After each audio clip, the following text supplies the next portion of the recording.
En junio de 2010, un estudiante de biología de 24 años de Sacramento, Jaden Glenn, emprendió una expedición en solitario al Bosque Nacional de Shasta Trinity. Iba a pasar allí solo 3 días, observando ciervos, y regresar a la ciudad el domingo.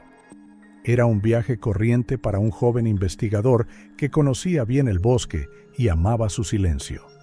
Pero en pocos días se convirtió en una de las historias más misteriosas del norte de California. 2 meses después, los voluntarios se toparon con un espantoso hallazgo: un cadáver envuelto en su propia tienda de campaña naranja, atado con cuerdas como un capullo. El bosque que Jaden había considerado su hogar lo había cubierto para siempre. Junio de 2010. El bosque de Shasta Trinity, en el norte de California, estaba en plena floración, con laderas verdes cubiertas de densos pinos que se extendían hasta las cumbres grises, donde incluso en verano había manchas de nieve vieja. Durante el día, este lugar parecía tranquilo y solemne, como un laboratorio viviente de la naturaleza. Pero cuando el sol se ocultaba tras las rocas, el silencio se volvía denso e inquietante, y el bosque se convertía en un espacio oscuro en el que era fácil perderse, incluso para quienes conocían todos los caminos. Jaden Glenn, un estudiante de biología de 24 años de Sacramento, se había preparado para este viaje con un entusiasmo infantil. Su investigación se centraba en el comportamiento de los ciervos de cola negra y soñaba con pasar unos días en contacto directo con la naturaleza para observarlos en libertad. Los archivos de la universidad conservan su solicitud de investigación de campo, un breve documento con una ruta claramente definida, puntos de control y fecha de regreso. Jaden era un excursionista experimentado. Había hecho muchas excursiones cortas por los bosques de Sierra Nevada, pero esta era su primera verdadera expedición independiente. El día antes de partir, llamó a su madre, Alice Glenn. Ella recordó más tarde que su hijo sonaba tranquilo y entusiasmado, hablando de ciervos, de su nueva cámara de seguridad y de cómo quería tener tiempo para recoger muestras de hierbas. «No te preocupes, mamá, lo he comprobado todo. Tengo mapa, brújula, provisión de agua, todo está conmigo», dijo, y ahí terminó la conversación. La mañana del 23 de junio salió de casa. Las cámaras de una gasolinera cercana a la autopista captaron a Jaden comprando un bidón de combustible, 2 botellas de agua y unas chocolatinas. En las imágenes se le ve sonriendo, hablando con la cajera, guardando el cambio en la cartera y saliendo hacia un turismo azul. Esta fue la última prueba confirmada de su presencia entre la gente. Hacia las 11 de la mañana, su coche fue visto de nuevo. Un trabajador del servicio forestal recordó que estaba aparcado en un remoto aparcamiento cerca de un sendero que lleva al río Scott. El lugar es tranquilo, escasamente poblado, y normalmente solo acuden a él excursionistas o cazadores experimentados. Había una fina capa de polvo sobre el capó y las huellas de los neumáticos en el camino conducían directamente al bosque. Según sus amigos, Jaden era meticuloso y no corría riesgos innecesarios. Su mochila estaba cuidadosamente preparada con una tienda de campaña, un saco de dormir, prismáticos, un cuaderno, una cámara trampa y comida para 3 días. Planeaba adentrarse unos 15 kilómetros en el bosque, pasar allí 2 noches y regresar por el mismo camino. Aquellos días hacía un tiempo perfecto, días cálidos y noches frescas. A la entrada del parque, los guardas anotaron su nombre en el registro de visitantes, junto a la nota «Un turista durante 3 días». Después de eso, no hubo nada. Cuando pasaron 3 días y Jaden no regresaba, Alice empezó a llamar a la oficina del parque. Al principio, se tomaron sus llamadas con calma. Un día de retraso no era inusual. Pero cuando pasaron 5 días sin ninguna comunicación, el primer equipo de búsqueda se adentró en el bosque. El 28 de junio, los guardas encontraron su coche, cerrado y sin signos de haber sido forzado. En el asiento había un teléfono móvil apagado por falta de batería. Lo único que quedaba en el maletero era un bidón de repuesto y un jersey viejo. Esto significaba que Jayden se había adentrado en el bosque con el equipo completo y no pensaba desaparecer por mucho tiempo. La operación de búsqueda comenzó a la mañana siguiente. A los guardas forestales se unieron voluntarios de Redding, así como adiestradores con perros. El primer día solo encontraron unas huellas de botas cerca de un arroyo a 800 metros del aparcamiento. Después, el rastro desapareció entre la hierba alta. Los perros seguían el rastro con confianza hasta un lugar determinado y de repente perdían el rastro. Uno de los buscadores recordó que el suelo estaba cubierto de cieno fresco. Tal vez el chico había cruzado un arroyo y se había caído al agua, pero no había pertenencias ni signos de lucha. Los días siguientes se trajo un helicóptero. Inspeccionaron desde el aire varios kilómetros cuadrados a la redonda. El bosque cercano a Shasta es denso y accidentado, con muchos barrancos, rocas y zonas donde los árboles crecen tan densamente que ni siquiera pasa la luz del sol. La búsqueda duró una semana. Encontraron algunos objetos pequeños, un envoltorio de barrita energética, un trozo de tela que parecía parte de una chaqueta, pero ninguno de ellos pudo relacionarse inequívocamente con Jayden. Alice Glenn llegó a Shasta el quinto día de la búsqueda. Participó en todas las excursiones, estuvo junto a los guardas forestales cuando los perros se metieron en el agua y recorrió los senderos repitiendo el nombre de su hijo. Los lugareños recuerdan su figura tranquila y exhausta junto a la valla del aparcamiento, el lugar donde empezó todo. Tras una semana de búsqueda infructuosa, se suspendió la operación oficial. El informe del Servicio de Guardabosques afirmaba que es probable que se produjera un accidente durante la investigación. Sin embargo, este acta convenció a poca gente. Los colegas de Jayden en la universidad aseguraban que no podía haber abandonado la ruta al azar. Sus diarios, encontrados en casa, contenían las coordenadas exactas de cada lugar que había planeado visitar. A pesar de la suspensión de la búsqueda, varios voluntarios siguieron rastreando la zona. Uno de ellos, un antiguo guarda forestal, declaró posteriormente a los periodistas: «No buscábamos solo a una persona, buscábamos el rastro de una vida que había desaparecido sin hacer ruido». Pero el bosque estaba en silencio. Jayden Glenn se convirtió en otro nombre de la lista de personas desaparecidas en Shasta Trinity, una lista que crecía cada año. Según los funcionarios del condado, la mayoría de estas historias nunca se explican, y por eso cada nueva desaparición allí provoca una especial sensación de ansiedad entre los lugareños, como si de vez en cuando el bosque se llevara a alguien para guardarse otro secreto. Solo ha pasado una semana desde que los equipos de búsqueda terminaron su trabajo. Solo el viento que pasaba entre las copas de los pinos recordaba las pisadas de alguien que una vez recorrió este camino con la esperanza de ver ciervos y volver a casa. Pero el bosque de Shasta volvía a quedarse solo, tranquilo durante el día, indescriptiblemente oscuro por la noche, dispuesto a esconder otra historia que nadie podía esperar a contar. Julio de 2010 fue caluroso y sofocante.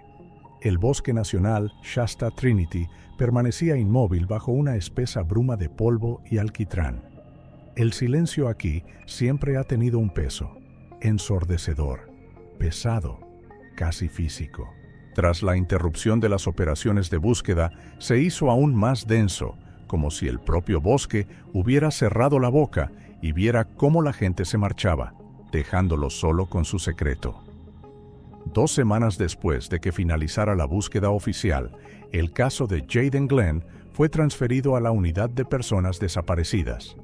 El nuevo detective, Miles Rivers, recibió una gruesa carpeta con informes de los guardabosques, informes de búsqueda y varias fotografías de la ubicación del coche. A lo largo de los años, había visto muchos casos similares: desapariciones en las montañas, turistas que iban solo por un día y nunca regresaban. Pero había algo en esta historia que le alarmaba.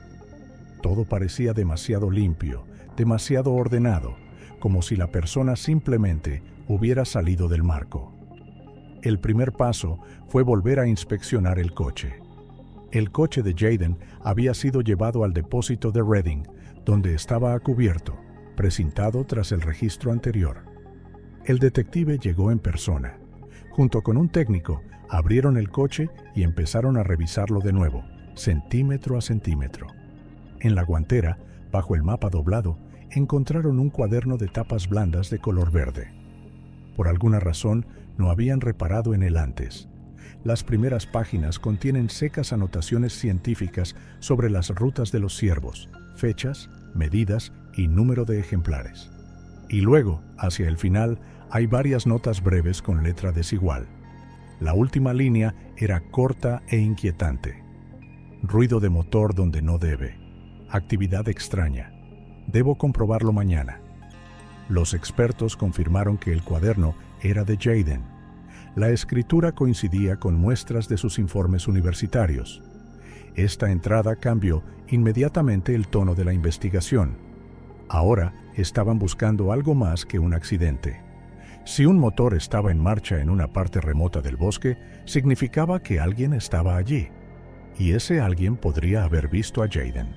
El detective Rivers comenzó a revisar los informes del servicio forestal de ese periodo. No había permisos oficiales para talas o trabajos de mantenimiento en la zona donde Jayden había desaparecido. Los guardabosques locales confirmaron que en los últimos meses había habido quejas sobre lugares ilegales donde desconocidos habían instalado aserraderos o cultivado marihuana. «Se puede esconder un pueblo entero en las montañas», dijo uno de ellos. «Hay valles donde no llega un helicóptero y donde incluso una señal de radio queda interferida por una roca». Pronto apareció un testigo. Un hombre llamado Trevor Lind, turista de Oregón, se puso en contacto con la policía tras conocer la noticia de la desaparición. Dijo que había visto a Jayden el día de su excursión. Era 23 de junio, hacia las 12 del mediodía, al comienzo del sendero que lleva al río Scott. Describió a un joven con una mochila, un trípode y un cuaderno en las manos. Según él, Jayden parecía tranquilo, incluso sonriente. Lind también recordó un detalle que no había considerado importante antes. A última hora de la tarde, mientras caminaba de regreso al campamento, oyó varios disparos individuales en la distancia. «En algún lugar profundo del bosque», explicó. «Pensé que eran cazadores, pero ahora no estoy seguro». La declaración grabada se añadió al expediente del caso. El momento era demasiado preciso para ignorarlo. Rivers miró los mapas de la zona y marcó los posibles puntos donde podrían haberse efectuado los disparos. La distancia entre el aparcamiento y las montañas le daba muchas opciones. El bosque de Shasta parecía un laberinto verde con muchos barrancos, arroyos y claros apenas visibles. El detective se dirigió allí solo. Junto con el guarda forestal, llegaron al lugar donde vieron a Jayden por última vez. El suelo estaba seco, pero en algunos lugares aún había viejas marcas de zapatos y puntos pisoteados que indicaban un antiguo campamento. Exploraron la zona, pero no encontraron nada nuevo. Solo el olor a alquitrán y el crujido de la hierba seca bajo sus botas les dieron la sensación de la presencia de alguien más. De regreso, Rivers se fijó en las profundas huellas de grandes neumáticos que se extendían ladera abajo. Eran viejos, cubiertos de polvo, pero sin duda no eran neumáticos de turismo. La forma de las huellas dejaba claro que no eran vehículos todoterreno, sino maquinaria pesada. El detective anotó en su informe: «Las huellas llevan al noreste, probablemente un antiguo camino forestal que no está marcado en el mapa. Merece la pena comprobarlo». De vuelta en Redding, pidió imágenes por satélite de la zona. Una de ellas mostraba efectivamente una estrecha franja, un desmonte o una carretera que se perdía entre los árboles. Las imágenes eran borrosas, pero en algunos lugares podía ver el brillo del metal, como el techo o la carrocería de un coche. Estos detalles cobrarían importancia más adelante, pero en aquel momento no eran más que suposiciones. La investigación fue cobrando impulso. Rivers entrevistó a residentes locales, leñadores, cazadores, ganaderos. Uno de ellos, un granjero que vivía a pocos kilómetros de la linde del bosque, dijo que en aquellos días oía extraños ruidos de motores por la noche, como si hubiera maquinaria en marcha. Zumbaba durante mucho tiempo y luego se paraba de repente, recordaba. Nadie trabaja allí por la noche.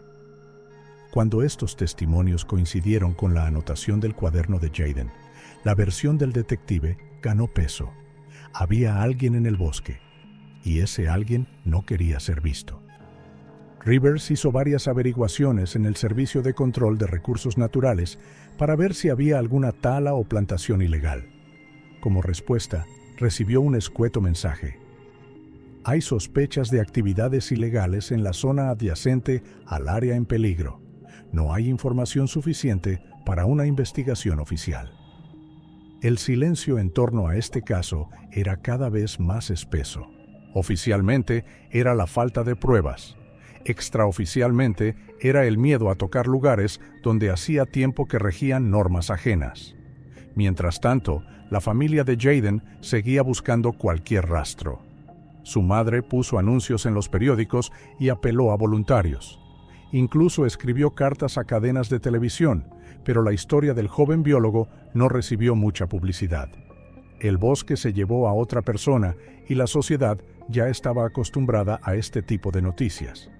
El detective Rivers no iba a detenerse. Sabía que las posibilidades eran escasas, pero el cuaderno del chico contenía una promesa. Vuelva mañana. Y ese mañana nunca llegó.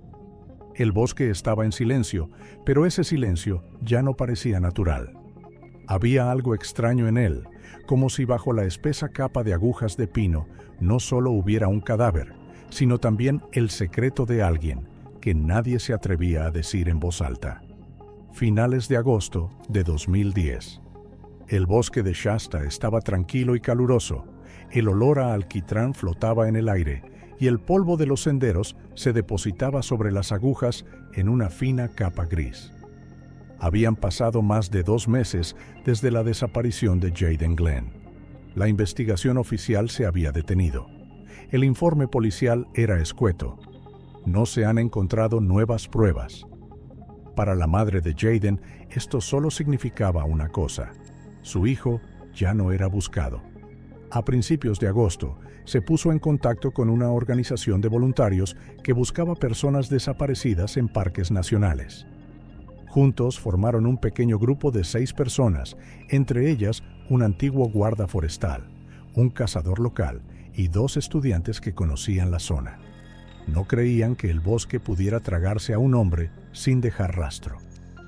Alice Glenn insistió en que los equipos oficiales habían buscado en los senderos principales, pero no habían comprobado los estrechos barrancos, donde la densa maleza y los árboles caídos crean un auténtico laberinto.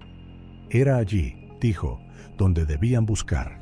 El 27 de agosto salieron por la mañana, cuando el calor aún no había subido por las laderas. La zona que eligieron era difícil, unos kilómetros al norte del lugar donde Jayden había sido visto por última vez. Había una cadena de profundos barrancos cubiertos de zarzamoras donde ningún turista había puesto el pie. Los lugareños llamaban a este lugar la Cuña de Sombra. El valle está tan cubierto de árboles que incluso al mediodía está oscuro. Los voluntarios avanzaron lentamente, con machetes y dispositivos GPS, marcando las coordenadas de cada ladera que comprobaban. Según uno de los participantes, hacia las 3 de la tarde descendieron a una depresión especialmente empinada, donde el suelo estaba cubierto por una capa de ramas viejas y piedras. A partir de ahí, el valle se estrechaba hasta convertirse en un estrecho barranco. El aire estaba viciado y hasta los pájaros guardaban silencio. Uno de los buscadores, un hombre llamado Will Garrett, caminaba delante. Se detuvo cuando vio un punto brillante entre las piedras, de un color anaranjado que destacaba nítidamente sobre el paisaje gris verdoso. Al principio pensó que era un trozo de tela de tienda de campaña o basura dejada por los turistas. Pero cuando se acercó más, quedó claro que no era solo un trozo de tela. Bajo la capa de suciedad, pudo ver el contorno arrugado de una tienda de campaña fuertemente envuelta en cuerdas. A cada paso, el olor se hacía más fuerte, dulce, sofocante, familiar para los que alguna vez habían visto el lugar de una muerte antigua. Garrett llamó a los demás. Uno de los estudiantes, que filmaba el proceso, captó un momento que más tarde se convertiría en la principal prueba del caso. Cuando empezaron a retirar las ramas, quedó claro que debajo había algo más que material abandonado. Dentro, bajo capas de tela sucia, había un cadáver. La tienda estaba atada con varias capas de cuerda sintética, como si alguien hubiera intentado sellarla. Los voluntarios no tocaron el cuerpo, sino que dieron un paso atrás, dándose cuenta de que se habían topado con algo terrible. Uno de ellos, agente de policía, llamó inmediatamente a la oficina del sheriff del condado. Según el informe oficial, la llamada se produjo a las 5:20 de la tarde. 2 detectives y un equipo forense de Redding llegaron al lugar. El viaje duró más de 2 horas debido a las dificultades del terreno. Cuando llegaron, el crepúsculo ya caía sobre el valle. La luz de los reflectores recortaba en la oscuridad las extrañas formas de los árboles, y el aire era silencioso, ni siquiera un eco quería romperlo. Los especialistas trabajaron metódicamente. Cercaron la zona con cinta amarilla y fotografiaron cada detalle. Huellas, fragmentos de ramas, cuerdas que se extendían hasta los arbustos, como si alguien intentara disimular el lugar. Cuando los expertos cortaron cuidadosamente los primeros nudos, una mano humana emergió de la sucia tela. Los huesos de los dedos estaban parcialmente al descubierto, pero conservaban su forma. De la muñeca colgaba un reloj de metal con un cristal roto, que la madre de Jayden identificaría más tarde como un regalo de graduación. Tras abrir completamente la tienda, el equipo forense vio el cuerpo tendido en posición fetal, envuelto en cuerdas. La tela estaba empapada de humedad y pegada con restos de piel. El experto forense señaló en el informe: signos de ligadura post-mortem intencionada, momificación parcial. El lugar del enterramiento está oculto por ramas y piedras. El cuerpo probablemente fue trasladado. Esta escena conmocionó a todos los presentes. Los voluntarios que estaban detrás de la cinta no podían apartar los ojos de ella. Uno de ellos lo contaría más tarde a los periodistas. Era como si alguien quisiera ocultar no el cadáver, sino la propia historia, envolverla para que nunca saliera a la luz. El detective Rivers fue el último en llegar. Caminó en silencio, escuchando los breves informes del equipo forense. Le bastaba con ver un fragmento de tela naranja para comprender que el bosque había entregado por fin lo que llevaba 2 meses ocultando. Los expertos registraron la temperatura, la dirección del viento, la humedad del suelo, todos los detalles que podían ser relevantes. Cuando subieron el cadáver a una camilla, no desataron las cuerdas, sino que las cortaron para conservar los nudos y poder analizarlos. Dentro de la tienda encontraron unos pocos objetos pequeños: un cierre metálico de una mochila, un trozo de papel rasgado, un trozo de plástico negro. Ni documentos, ni teléfono, ni cámara. Los primeros resultados del examen apuntaban a una clara premeditación. El cuerpo no podía estar en estas condiciones por accidente. El lugar parecía un escondite, no un enterramiento, sino un escondite. Quien lo hizo conocía bien la zona y tuvo tiempo suficiente para ocultar las pruebas. A las 10 de la noche, los expertos empezaron a transportar las pruebas. A la luz de las linternas, la tela naranja brillaba como una advertencia. El bosque estaba quieto, solo el viento mecía de vez en cuando las copas de los pinos. Todos los que estuvieron en el valle aquel día recordaban lo mismo. Después de sacar el cadáver, el silencio era distinto. Era como un suspiro, corto, frío, como un sonido sin origen, y parecía como si el propio bosque hubiera tomado una decisión con alivio. Basta de silencio. Ahora ya no era la historia de un turista desaparecido, era la escena de un crimen. Y el bosque, que no había renunciado a los suyos durante tanto tiempo, habló por fin, con un silencio más fuerte que cualquier palabra. Septiembre de 2010 comenzó con niebla fría. El bosque de Shasta volvía a estar envuelto en su bruma habitual, húmeda, viscosa, indiferente al dolor humano. Solo habían pasado unos días desde que el cuerpo de Jaden Glenn había sido recuperado del barranco. El lugar parecía ahora un pequeño puesto de avanzada, cinta amarilla alrededor del perímetro, tiendas forenses, cámaras, muestras de tierra en bolsas de plástico. El bosque permanecía inmóvil a su alrededor, como observando. El examen oficial comenzó un día después de que el cuerpo fuera trasladado al centro forense del condado. La doctora Margaret Hale, experta que ha investigado docenas de casos en las montañas de California, describió el caso en su informe como altamente inusual. El cuerpo se encontró en un estado de conservación debido al apretado envoltorio. La tela de la tienda formaba una especie de capullo que retrasaba parcialmente el proceso de descomposición.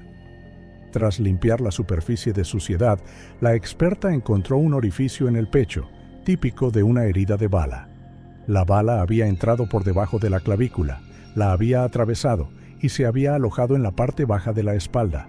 Según el informe, la muerte se produjo casi instantáneamente, a los pocos segundos del disparo. Jaden no sufrió, pero no tenía posibilidades de sobrevivir. La bala recuperada durante la autopsia era un Winchester del calibre .308, habitual en los rifles de caza. Esto confirmó que el asesinato no había sido una agresión aleatoria de un turista o un tirador errante. El arma era un rifle de caza, preciso, diseñado para un disparo a larga distancia. El corte de la boca de la bala presentaba una ligera deformación, lo que indicaba el uso de un silenciador o el disparo a través de un obstáculo, una rama o un arbusto. La autopsia también demostró que la herida no se produjo en el lugar donde se encontró el cadáver. Los restos de comida en su estómago, consumidos pocas horas antes de su muerte, no reunían las condiciones de conservación, lo que significaba que había sido asesinado en otra parte del bosque y transportado ya muerto. Atarlo con cuerdas y disfrazarlo cuidadosamente no dejaba lugar a dudas de que se trataba de un intento de ocultar el crimen. Al mismo tiempo, expertos forenses trabajaban en el lugar del hallazgo. La zona donde se encontró el cadáver se limpió de ramas para no perder ni las más pequeñas pistas. Se fotografió y marcó cada metro cuadrado. A 30 metros del barranco, entre las agujas de los pinos, el experto Edward Kelly observó algo brillante a la luz del sol, un casquillo de bala semienterrado en la tierra blanda. Al sacarlo, se vio claramente el sello en la parte inferior, Winchester .308. El casquillo estaba ligeramente oscurecido por la humedad, pero aún no se había oxidado, por lo que no llevaba allí más de 2 meses. Los expertos han sugerido que la bala que mató a Jaden procedía de este lugar. No había señales de lucha ni de otros disparos alrededor del casquillo. Esto indica una precisión fría. El tirador hizo un disparo y se fue. Probablemente observó a la víctima desde la distancia, esperó el momento oportuno y retiró el cuerpo con calma para que el bosque volviera a estar vacío. La búsqueda continuó más allá, en la linde del bosque. Cerca del borde de un barranco, el técnico encontró una huella de bota en una capa húmeda de arcilla. La huella era sorprendentemente clara, una pisada arrugada con el talón ligeramente biselado. Los expertos midieron más tarde la longitud, más del tamaño del zapato de Jaden.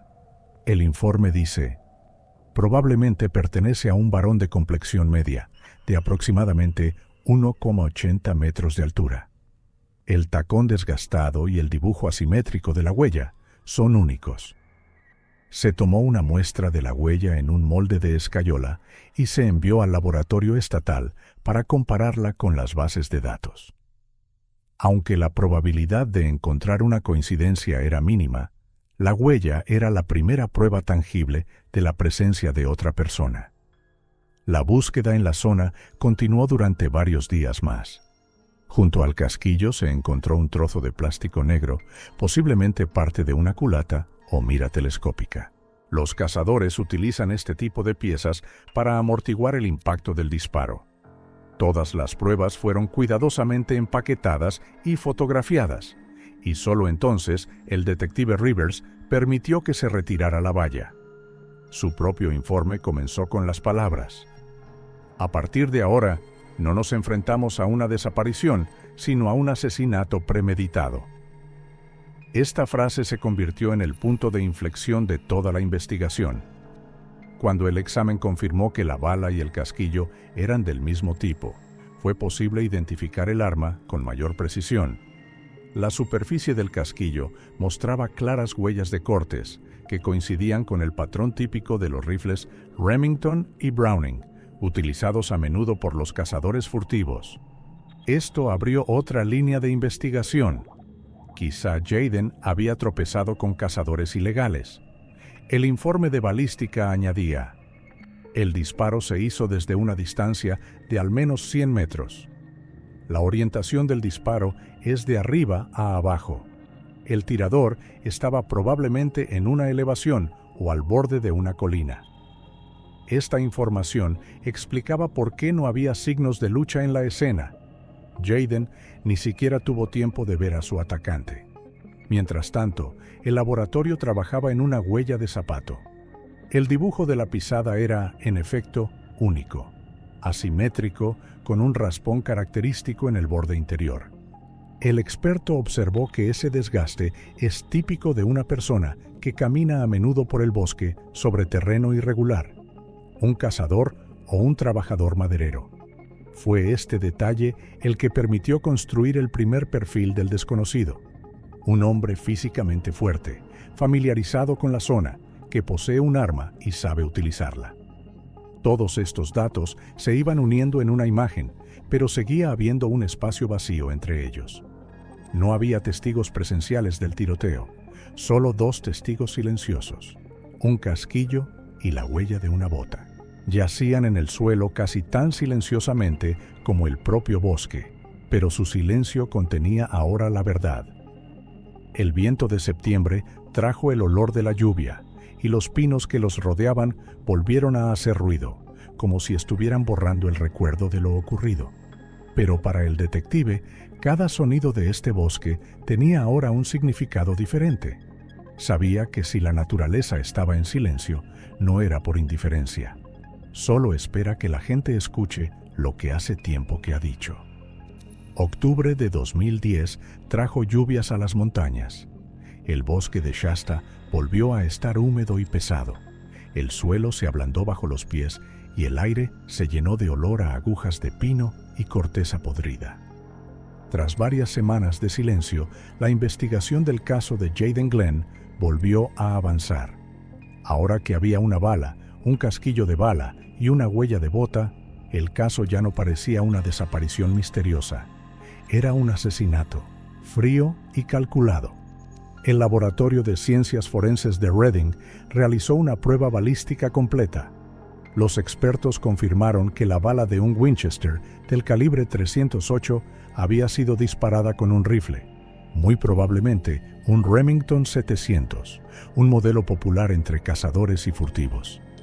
El ángulo de salida indicaba que el disparo se había efectuado desde una distancia de más de 100 metros, es decir, desde un escondite o una colina. No fue un disparo al azar. Alguien estaba observando a Jayden, esperando, y apretó el gatillo cuando ni siquiera sabía que le estaban observando. El equipo de rastros trabajó en paralelo con balística. Se envió un molde de escayola de la huella del zapato a la base de datos federal de huellas de suelas, un sistema que comparaba los patrones de las pisadas con miles de muestras de casos de todo el país. 2 semanas después, llegó la respuesta. No había coincidencias. Esto significaba que el autor no figuraba en las bases de datos policiales, no estaba implicado en ningún caso criminal y probablemente nunca antes había llamado la atención de las autoridades. El detective Miles Rivers decidió que la búsqueda no debía hacerse en los archivos, sino entre la gente. Comenzó una encuesta a gran escala entre los residentes locales. El barrio de Shasta era pequeño. Unas cuantas granjas, ranchos viejos y remolques individuales a lo largo de las carreteras forestales. Los detectives fueron de casa en casa, interrogando a los propietarios de armas y comprobando los permisos de caza. La mayoría de la gente se mostró abierta, pero algunos evitaron hablar. Se prestó especial atención a las armerías. En Redding, Mount Shasta y otras 2 ciudades pequeñas, los investigadores comprobaron los registros de ventas del año anterior. Varias de ellas vendían rifles del mismo tipo que el utilizado en el tiroteo. Pero los propietarios afirmaron que no recordaban a ningún comprador sospechoso. La investigación empezó a avanzar por un estrecho camino en el que cada pista era solo una sombra. Tras otro viaje al bosque, Rivers retomó la idea de entrevistar a los guardabosques que habían trabajado en junio, los mismos días que desapareció Jayden. Había alrededor de una docena de empleados trabajando para el servicio forestal, pero uno de ellos, un experimentado patrullero llamado Nathan Cole, recordó un detalle que no le había resultado significativo hasta entonces. Según Cole, hacia finales de junio, estaba patrullando una zona cercana a la carretera que llevaba a la antigua cantera. Allí, a la sombra entre los pinos, había una vieja camioneta color óxido. El vehículo estaba aparcado en el arcén de la carretera, sin permiso, donde no suelen parar los turistas.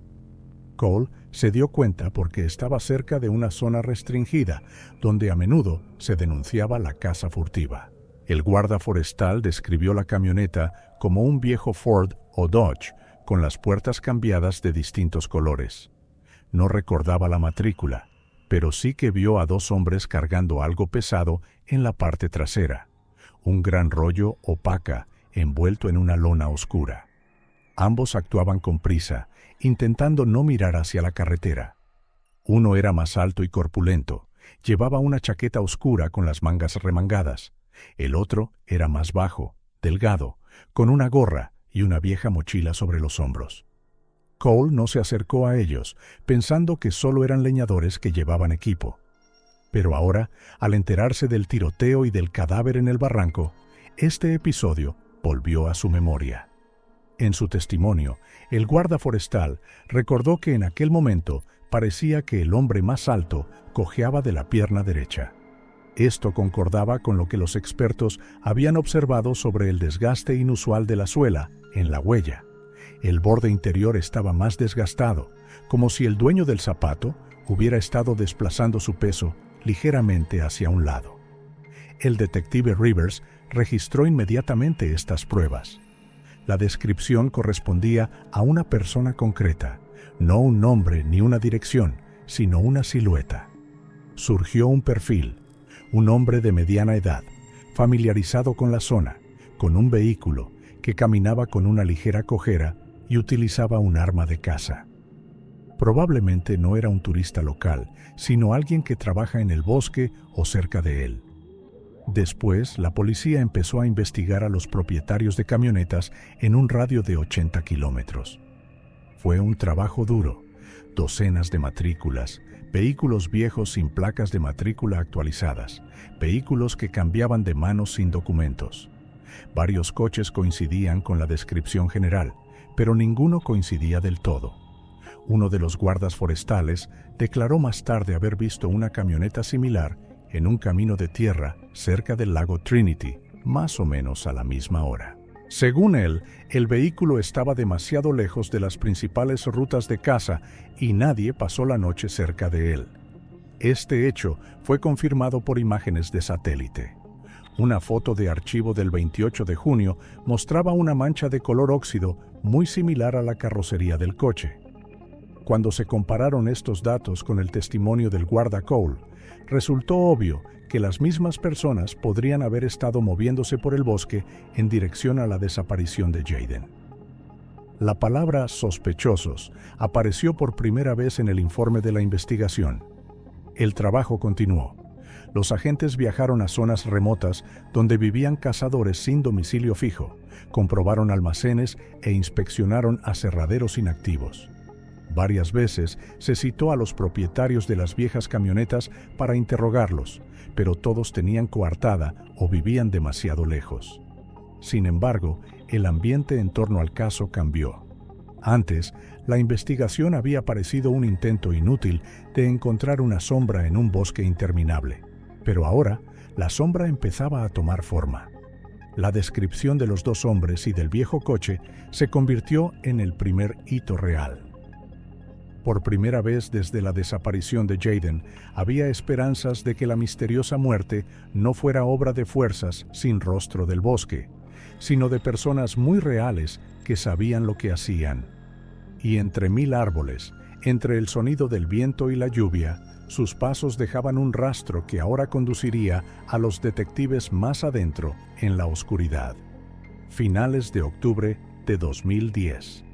El caso de Jayden Glenn entró en un periodo de silencio. Las lluvias forestales habían borrado los rastros, e incluso quienes no creían que su muerte fuera accidental empezaron a aceptar la idea de que el rastro se había enfriado. Los detectives miraron las mismas fotos, informes y mapas. Todo lo que tenían era la descripción de una vieja camioneta y de 2 hombres que podrían haber estado implicados. Pero no había nombres ni direcciones. Todos los testigos solo veían contornos, no rostros. Fue entonces cuando una casualidad ayudó a hacer lo que meses de trabajo no habían conseguido. El 26 de octubre, la ciudad de Redding estaba llevando a cabo una inspección rutinaria de las casas de empeño locales. La policía comparaba las listas de objetos entregados con las bases de datos de personas buscadas. Uno de los detectives subalternos, Alan Doyle, hojeaba el libro de registro de mercancías recibidas en una pequeña tienda de las afueras de la ciudad. Entre herramientas domésticas y joyas antiguas, encontró una entrada: una navaja plegable, funda de cuero, en buen estado.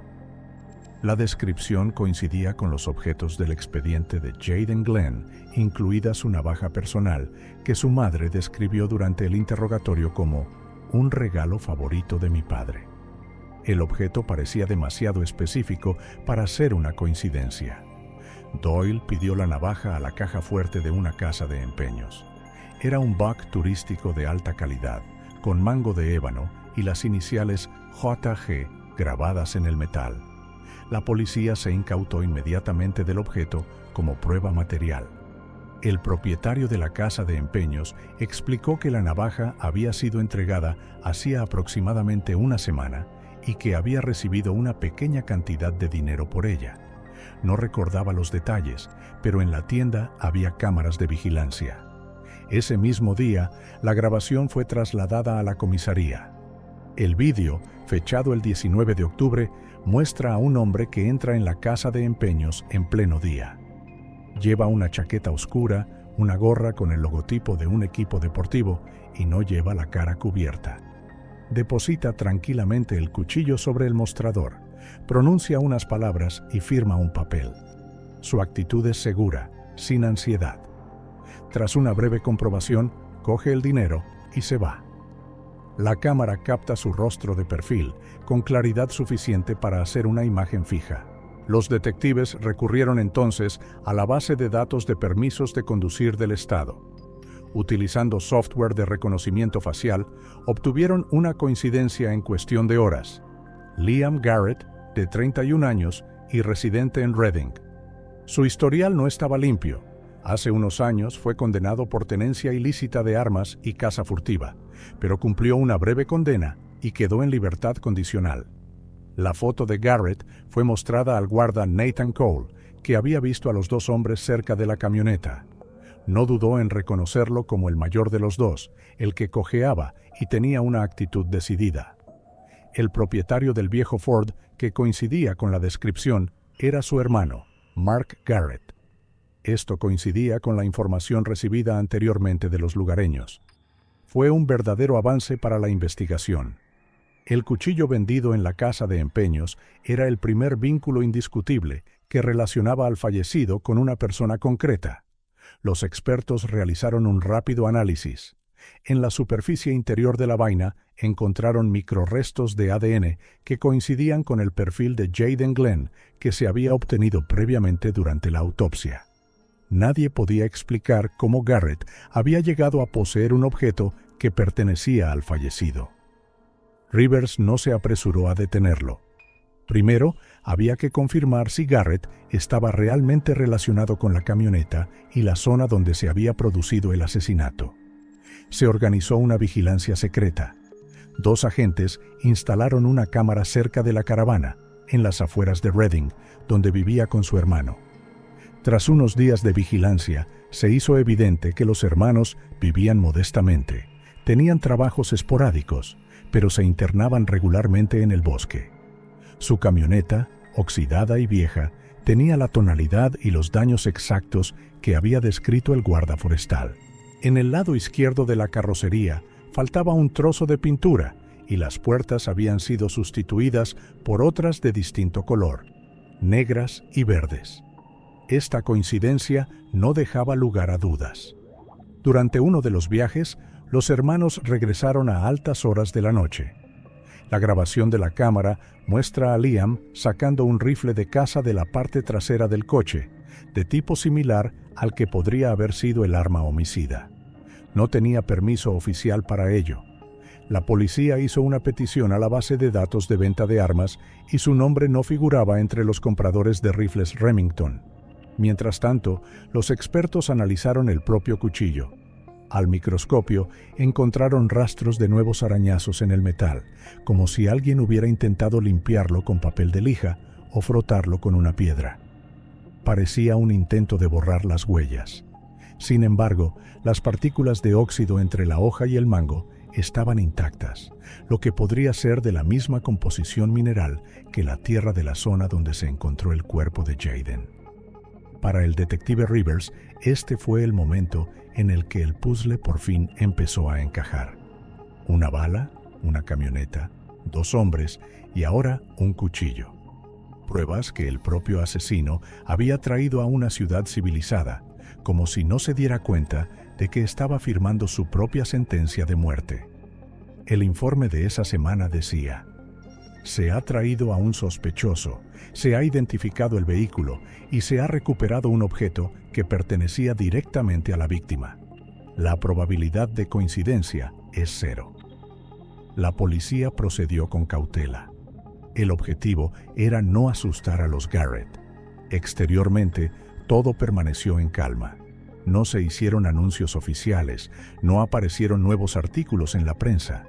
Pero todos en el departamento sabían que, tras meses de desesperanza, el caso tenía pulso. Las sombras de la lluvia de Shasta volvieron a cobrar vida en informes y fotografías. Y entre ellas se encontraba ahora Liam Garrett, un hombre con un pasado que probablemente había cometido el error fatal de empeñar un cuchillo que contenía la historia de otra persona. Noviembre de 2010 fue sombrío y húmedo. Las nubes bajas cubrían las montañas, las lluvias inundaban los caminos forestales y el viento arrastraba el olor a humo de las chimeneas. Los policías que trabajaban en el caso de Jayden Glenn sabían que el tiempo no estaba de su parte.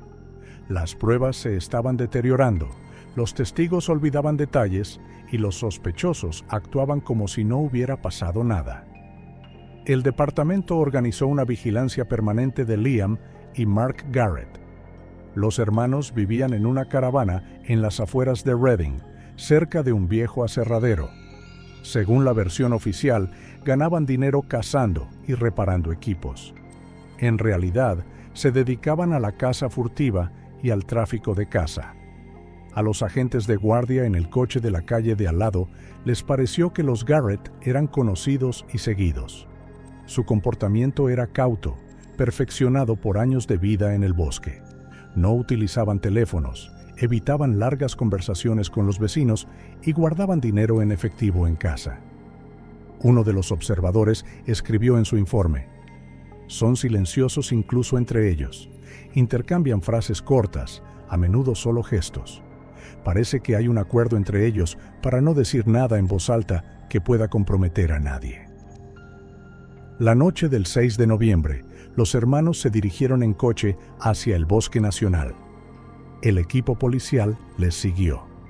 En una zona pero no había pruebas directas de su implicación en el asesinato de Jayden. El detective Miles Rivers decidió arriesgarse. Tras consultar con el fiscal del distrito, inició un interrogatorio formal de Liam Garrett, no como sospechoso, sino como testigo que podría haber visto o encontrado cosas relacionadas con la investigación. Este paso tenía dos propósitos: poner a prueba su reacción y hacerle sentir que la policía estaba cerca. Liam fue invitado a la comisaría el 20 de noviembre. Según los agentes presentes, se mostró tranquilo, incluso displicente. Durante el interrogatorio, le mostraron una fotografía de un cuchillo que había sido llevado a una casa de empeños. El detective le explicó que el objeto pertenecía al turista desaparecido. La cara de Liam no cambió.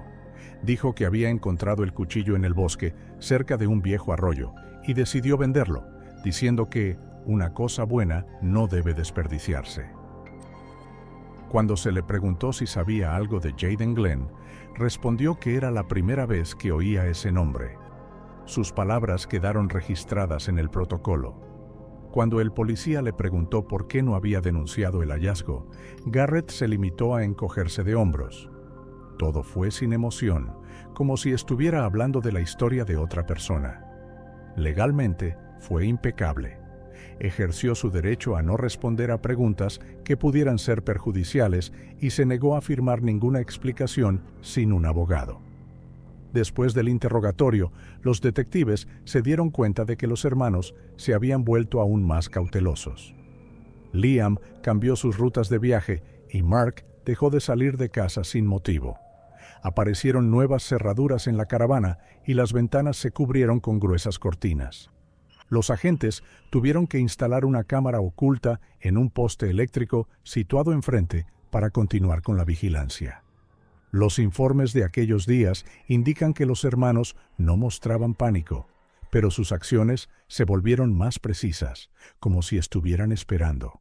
En una ocasión, cuando los investigadores intentaban seguir la pista de la camioneta, Liam se desvió repentinamente de la carretera y dio varias vueltas por el bosque antes de regresar a casa. Parecía una comprobación deliberada para ver si había cola. Rivers se dio cuenta de que el caso era un callejón sin salida. Tenían el cuchillo que pertenecía a la víctima y el testimonio de un guarda forestal que había visto la camioneta. Pero eso no bastaba para presentar cargos de asesinato. Sin una confesión ni pruebas directas, un arma, sangre, una foto, el fiscal no iría a juicio. Unos días después, se celebró una reunión informativa a puerta cerrada. Se discutió la estrategia de presión. Ofrecieron abrir un expediente administrativo por caza furtiva para obtener el derecho de búsqueda, pero el riesgo era demasiado alto. Un paso en falso y los hermanos desaparecerían en los bosques que conocían mejor que nadie. La investigación siguió esperando. Cada nuevo día solo traía notas de observación. La camioneta salió a las 7:40 y regresó a las 9:20. No había pasajeros. A las 13:05 salió de la caravana, encendió fuego en el patio y quemó una caja de papel. A las 19:30 se oyó un disparo, probablemente efectuado en el bosque a 1,5 kilómetros de la casa. Cada línea de este diario de vigilancia pasó a formar parte de un cuadro más amplio, pero aún silencioso. La policía intentó que el hermano menor, Mark, hablara con ellos. Su comparecencia en comisaría se recoge en el diario del 28 de noviembre. Parecía ansioso, pero, al igual que su hermano mayor, hablaba poco. Responde brevemente a todas las preguntas, a veces mirando al suelo. Su actitud era diferente de la fría confianza de Liam, pero no dio ninguna información. Un guarda forestal que los vio una vez cerca de una camioneta confirmó que el más joven solía obedecer al mayor. Era más bien una sombra, dijo. Caminaba detrás, no discutía. Esta característica se volvió importante para el detective. Rivers empezó a darse cuenta de que los hermanos estaban unidos no solo por lazos familiares, sino también por el miedo. Su conspiración se basaba en el silencio, un muro áspero e impenetrable que ninguna lógica ni ningún hecho podían atravesar. No había grietas en ese muro, solo una tensión que crecía cada vez que la policía se acercaba un paso más. A finales de noviembre, tras 3 semanas de vigilancia, el caso volvió a quedar en silencio. Todas las esperanzas de un avance rápido habían desaparecido. Los hermanos no tenían miedo, no huían y no admitían nada. Simplemente siguieron viviendo, juntos, en el bosque que se había convertido en su hogar, su refugio y tal vez en un recordatorio de que el verdadero silencio siempre tiene un precio. Diciembre de 2010. Tras varios meses de intentos infructuosos, el caso de Jayden Glenn estaba de nuevo a punto de cerrarse.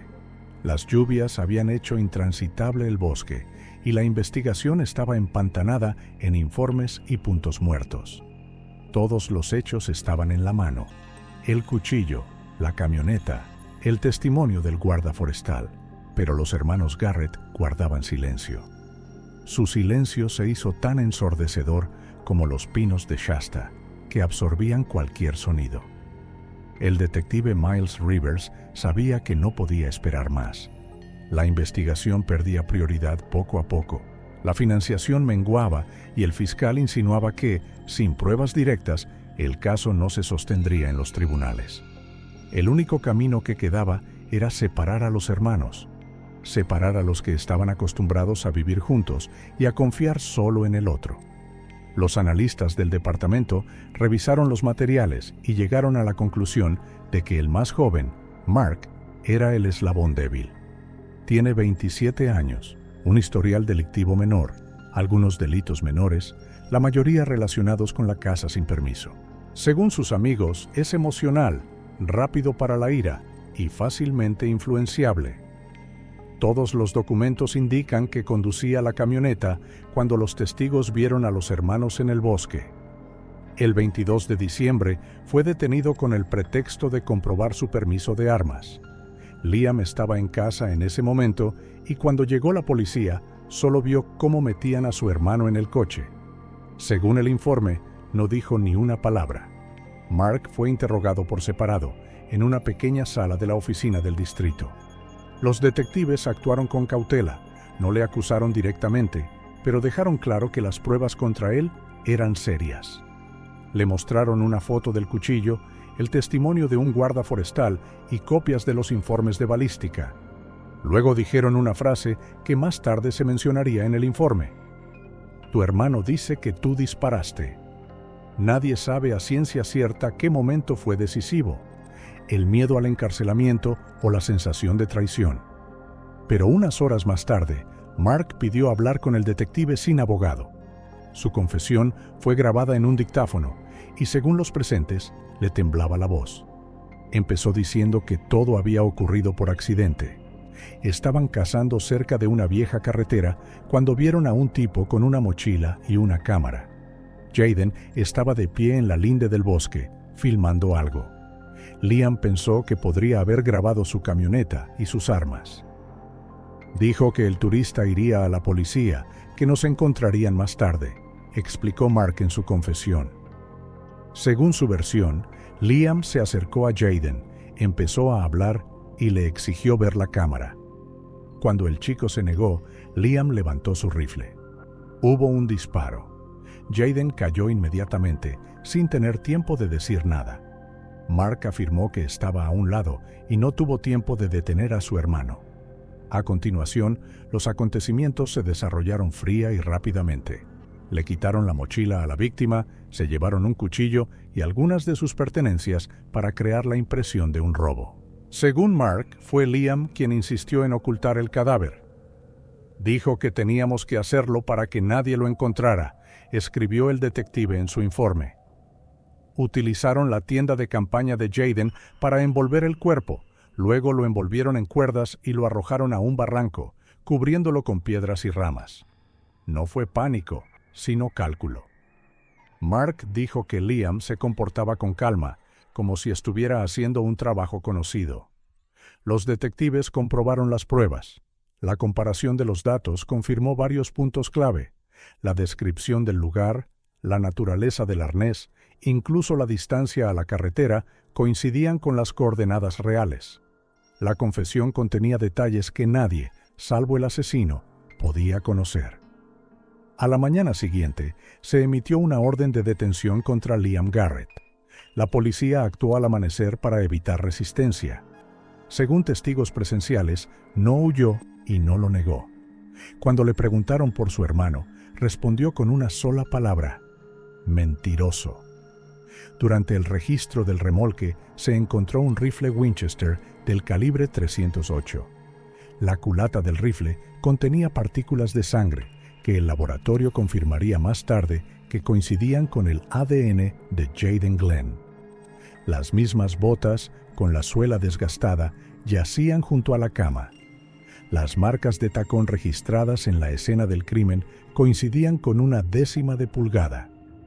Ese mismo día por la noche, Liam fue acusado oficialmente de asesinato premeditado y su hermano recibió el estatus de cómplice. Era un resultado muy esperado por los investigadores. Habían armado una cadena completa, desde la desaparición del turista hasta el arma que acabó con su vida. El informe del detective Rivers lo dice simplemente: el motivo fue el miedo a ser descubierto cazando furtivamente. El asesinato no fue un acto de venganza, sino un intento de eliminar a un testigo.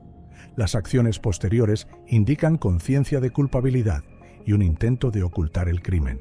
Cuando el caso pasó a la fiscalía, los documentos afirmaban que el cuerpo de Jayden había sido encontrado gracias a la iniciativa de voluntarios, pero sin el testimonio de su hermano pequeño, la verdad podría haber quedado enterrada para siempre.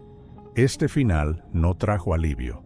El bosque, que se había convertido en el escenario de la tragedia, seguía viviendo su vida, haciendo ruido, creciendo, borrando huellas. En el aire nevado de diciembre quedaba el olor a alquitrán y el sabor amargo de la verdad. La vida del joven biólogo no se truncó por un accidente mortal, sino por la crueldad y el miedo de otra persona.